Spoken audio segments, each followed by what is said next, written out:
ఓం నమ శివాయ శ్రీమాత్రే నమః. మిత్రులకి శ్రేభిలాషులకి అలాగే నన్ను ఎంతగా ఆదరిస్తున్న యూట్యూబ్ ప్రేక్షకులందరికీ కూడా పేరు పేరు ధన్యవాదాలు. మిత్రులారా, మీ అందరికీ పరాదేవత ఎల్లవెల్లా మీతో ఉండి మీ మనోవాంఛ నెరవేర్చాలని మనస్ఫూర్తిగా కోరుకుంటున్నాను. ఈరోజు మనం ఒక యంత్రం, తేలికైన యంత్రం. ఈ యంత్రం మీ దగ్గర ఉంటే ధన సంపాదన, ఆకర్షణ శక్తి, కోరికున్న కోరికలు అంటే ప్రతి కోరిక నెరవేరే మార్గాలు తెలుస్తాయి. తేలికైన ఉపాయం, ఖర్చు లేని ఉపాయం. ఈ ఉపాయానికి కావాల్సింది white colour paper, red colour pen. మనం యంత్రం తయారు చేసుకోవాలి. ఎవరికి వారు తయారు చేసుకొని వాడుకోవాలి. ఈ యంత్రం మీ దగ్గర ఉంటే మీ ధన సంపాదన పెరుగుతుంది, అలాగే మీలో ఆకర్షణ శక్తి పెరుగుతుంది. మీరు కోరుకున్న ప్రతి కోరిక నెరవేరుతుంది. మీరు కోరుకున్న వారు మీకు అనుకూలంగా కూడా మారతారు. శత్రువుల నుండి రక్షణ లభిస్తుంది. ఎటువంటి సమస్యలు ఉన్నా, కష్టాలు ఉన్నా వాటి నుండి బయటపడే మార్గాలు తెలుస్తాయి. ఉద్యోగంలో ట్రాన్స్ఫర్ కోసం ప్రయత్నం చేసేవారు, ప్రమోషన్ కోసం ప్రయత్నం చేసేవారు తప్పకుండా ఈ ఉపాయం చేసి చూడండి. అలాగే ఆశ తగాదాలు, కోర్టు కేసులు ఇలాంటి వాటి నుండి త్వరగా బయటపడతారు. మీకు అనుకూలంగా ఏదైనా కేసులు ఉంటే తీర్పు వచ్చే అవకాశం ఉంటుంది. ధనాకర్షణ పెరుగుతుంది.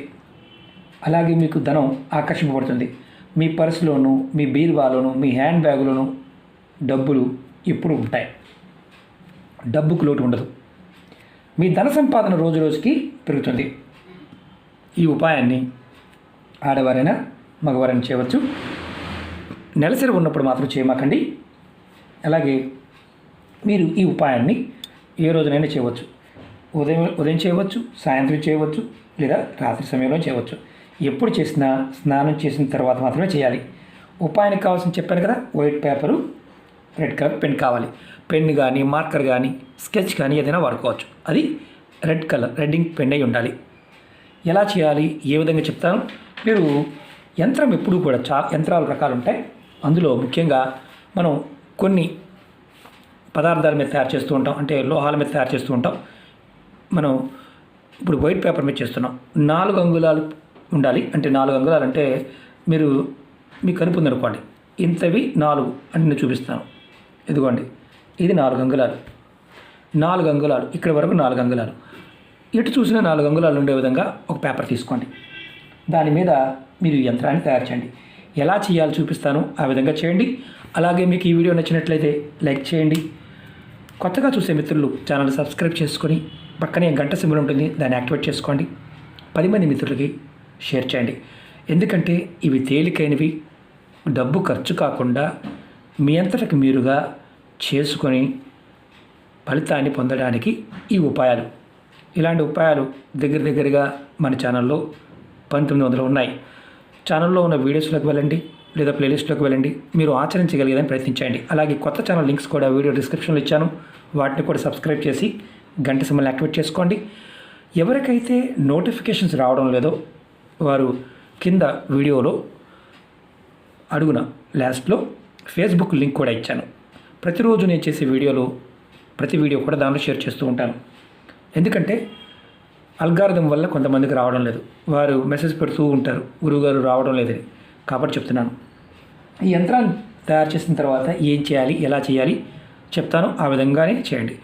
ఎవరికైనా అర్థం కాకపోయినా, తెలియకపోయినా ప్రయత్నించమాకండి. ముందుగా మీరు పైన ఈ ఫస్ట్ గీత గీసుకోండి ఇలా. తర్వాత ఇటు పక్క గీయండి. తర్వాత బాటంలో గీయండి. తర్వాత ఇలా గీయండి. బాక్స్ తయారు చేయండి. ఈ బాక్స్ని మీరు 1, 2 మళ్ళీ 2 భాగాలు చేయండి. 1, 2. తర్వాత మొత్తం గళ్ళు మనకి 9 గళ్ళు వచ్చాయి. ఇప్పుడు పైన ఇక్కడ శ్రీమని రాయండి. శ్రీ. ఇప్పుడు అంకెలు చెప్తాను. అంకెలు ఎలా రాయాలి చూపిస్తాను. ఆ విధంగా మాత్రమే రాయండి.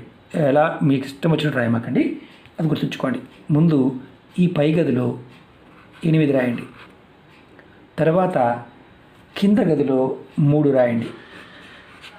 తర్వాత 3 కింద 4 రాయండి. ఇప్పుడు రెండో గదిలోకి రండి. మొదటి దాంట్లో 1 రాయండి. రెండో దాంట్లో 5 రాయండి, మూడవ దాంట్లో 9 రాయండి. ఇప్పుడు లాస్ట్ గడి మొదటి దాంట్లో 6 రాయండి, రెండవ దాంట్లో 7 రాయండి, కింద దాంట్లో 2 రాయండి. ఇప్పుడు మీ యంత్రం రెడీ అయింది. ఇప్పుడు ఏం చేయాలి? మీరు ఈ యంత్రం రెడీ అయిన తర్వాత ఈ పేపర్ని మీ ఇంట్లో మీ ఇష్టదైవం ముందు పెట్టండి. అక్కడ దీపం వెలిగించండి. తర్వాత సాంబ్రాణి పుల్ల వెలిగించి ధూపం వెలిగించి ఈ యంత్రానికి చూపించండి. తర్వాత మీ మనసులో ఉన్న కోరికలు, సమస్యలు చెప్పుకోండి. ఒక రోజంతా ఈ పేపర్ని, ఈ యంత్రాన్ని దేవుడి దగ్గర పెట్టి ఉంచండి. రెండవ రోజు మీరు స్నానాది కార్యక్రమాలు ముగించుకున్న తర్వాత ఈ దేవుడి దగ్గర పెట్టిన పేపర్ని, ఏదైతే యంత్రం తయారు చేసుకున్నామో, మరొక్కసారి సాంబ్రాణి ధూపం చూపించి మీ పర్సులో పెట్టుకోవడమా లేదా హ్యాండ్ బ్యాగ్లో పెట్టుకోవడం చేయండి. ఒకవేళ మీరు ఇంటి దగ్గరే ఉంటాము అనుకునేవారు మీ బీరువాలో కానీ మీ కబోర్డ్లో కానీ పెట్టుకోండి. వారానికి ఒక్కసారి ఈ పేపర్ తీసి మీ దగ్గర ఉన్న పేపర్ ఏదైతే మీరు యంత్రం తయారు చేసుకున్నారో దీనికి ధూపం చూపించండి. సాంబ్రాణి ధూపం, ధూప్ స్టిక్ అని చూపించవచ్చు. పేపర్ నలిగిపోయినా చిరిగిపోయినా కొత్త యంత్రాన్ని తయారు చేసుకోండి. ఖర్చు లేని అద్భుతమైన ఉపాయం. ప్రయత్నించి చూడండి. మళ్ళీ చెప్తున్నాను, చాలామంది అడుగుతూ ఉంటారు, గురువుగారు మేము ఎంత ప్రయత్నం చేస్తున్నా మాకు ఫలితం ఎందుకు రావడం లేదు? మొదటి క్వశ్చన్ నేను చెప్తాను, జాగ్రత్తగా వినండి. ఎవరైనా సరే ఒక ఉపాయం చేసినప్పుడు ఆ ఉపాయం కొంత సమయం తీసుకుంటుంది. ప్రాకృతికంగా మనకి అమావాస్య, పౌర్ణమి, అమావాస్య ఇలా వస్తూ ఉంటాయి. ఒక 45 రోజులు పడుతుంది. కొంతమందికి విశ్వాసం ఉండదు, అంటే డబ్బులు ఖర్చు కావడం లేదు కదా, తేలికగా అయిపోతే నమ్మలేరు. అలాంటప్పుడు ఏంటంటే చేస్తారు, చేయకుండా ఉండరు. కానీ నమ్మకం లేకపోవడం వల్ల ఫలితం రాదు. 100 మందిలో 50 మంది 30 రోజులు చేస్తారు, 30 రోజుల తర్వాత వదిలేస్తారు. దానిలో ఇంకొక 45 మంది ఇంకొక 2 నెలలు చేస్తారు, అంటే 90 రోజులు చేస్తారు, వాళ్ళు వదిలేస్తారు. మిగిలింది 5 మాత్రమే. ఈ 5 పట్టు వదలని విక్రమార్కుల్లాగా ప్రయత్నం చేస్తూనే ఉంటారు. వారికి ఫలితం వస్తుంది. కారణం ఏంటంటే మన మనస్సు ప్రకృతికి సింక్ అవ్వాలి, అంటే కలవాలి.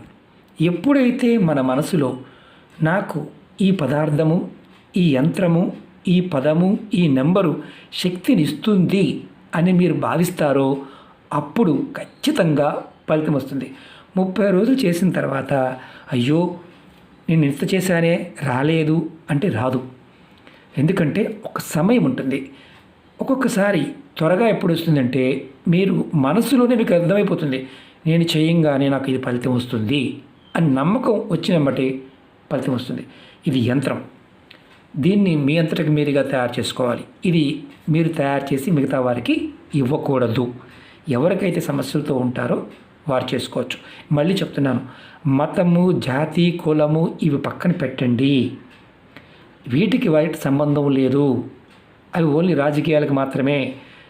మన ప్రాకృతికమైన శక్తులు, మన ఋషులు మనకి ఇచ్చిన దానిని మనం జాగ్రత్తగా ఓన్ చేసుకోవాలి. ఇవి పవర్ఫుల్గా పనిచేస్తాయి, శక్తి ఉంటుంది మనలో. మన చుట్టూ ఉన్న వాతావరణంలో ఉన్న శక్తి మనం ఎప్పుడైతే పట్టుకోగలుగుతామో మనం ఏది అడిగినా వచ్చి తీరుతుంది. ఇది గుర్తుపెట్టుకోండి. మేము ఏమీ చేయలేము అనేవారు ఒకటే గుర్తు, మా వల్ల కాదనుకునేవారు ఇష్టదైవాన్ని మనసులో నిత్యము జపిస్తూ ఉండండి. దాన్ని మించింది లేదు. కలికాలంలో నామజపాన్ని మించింది ఇంకోటి ఏదీ లేదు. మీరు నమశివాయ అన్నారనుకోండి, సమస్త పుణ్యం వస్తుంది. నమో నారాయణాయ అన్నారనుకోండి, నారాయణ అంటే 4000 యజ్ఞాల ఫలితం వస్తుంది. అంటే అంత తేలికగా శక్తినిస్తాయి. కాకపోతే మనలో ఆధ్యాత్మికత అంటే భగవంతుడి మీద నమ్మకమే కాదు, మన మీద మనకు నమ్మకం లేకపోయినా ఫలితాలు రావు. అది గుర్తుంచుకోండి. ఎందుకంటే ప్రకృతి ఎప్పుడు ఇస్తూ ఉంటుంది. కొంతమంది పట్టుకోవడం గల కారణం ఆ సమయాన్ని వాళ్ళు ఆ సమయం వరకు వాళ్ళు ఖచ్చితంగా ఎదురు చూస్తారు, పోరాడుతూ ఉంటారు.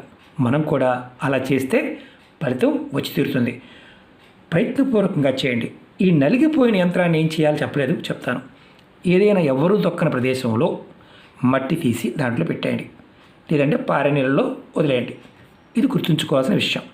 అలాగే చాలామంది అంటున్నారు, గురువుగారు ప్రాకృతికపరమైన ఇబ్బందులు వస్తున్నాయి కదా, వాటి మీద వీడియోలు చేయండి అని. మీరు గుర్తుంచుకోవాల్సింది ఏంటంటే, మన మనస్సు మనకు అన్నీ చెప్తూ ఉంటుంది. ఏదైనా ఇబ్బందికరమైన పరిస్థితి వచ్చే ముందు మీ మనసు దైవంతో ఉంటే మీకు ఖచ్చితంగా ఆ శక్తి ఎలా వస్తుందో తెలుసుకోగలుగుతారు. అలా కాకుండా ఏమీ కాదులే అనుకుంటే ప్రాకృతికమైన విపత్తుల్లో చాలా ఇబ్బంది పడవలసి వస్తుంది. ఇంకా రాబోయే రోజుల్లో కూడా మనం చూస్తున్నాం కదా, వానలు పడుతూ ఉన్నాయి, చాలా ఇబ్బందికరంగా ఉంది. అలాంటివి ఇంకొక వారం 10 రోజులు ఈ నెలాఖరు వరకు కూడా ఉంటాయి. జాగ్రత్తగా ఉండండి. ఓకే మిత్రులారా, మీకు ఈ వీడియో నచ్చినట్లయితే లైక్ చేయండి, ఛానల్ని సబ్స్క్రైబ్ చేసుకోండి, పక్కనే ఉన్న గంట సింబల్ని యాక్టివేట్ చేసుకొని 10 మంది మిత్రులకి షేర్ చేయండి. ఓం నమః శివాయ, శ్రీమాత్రే నమః.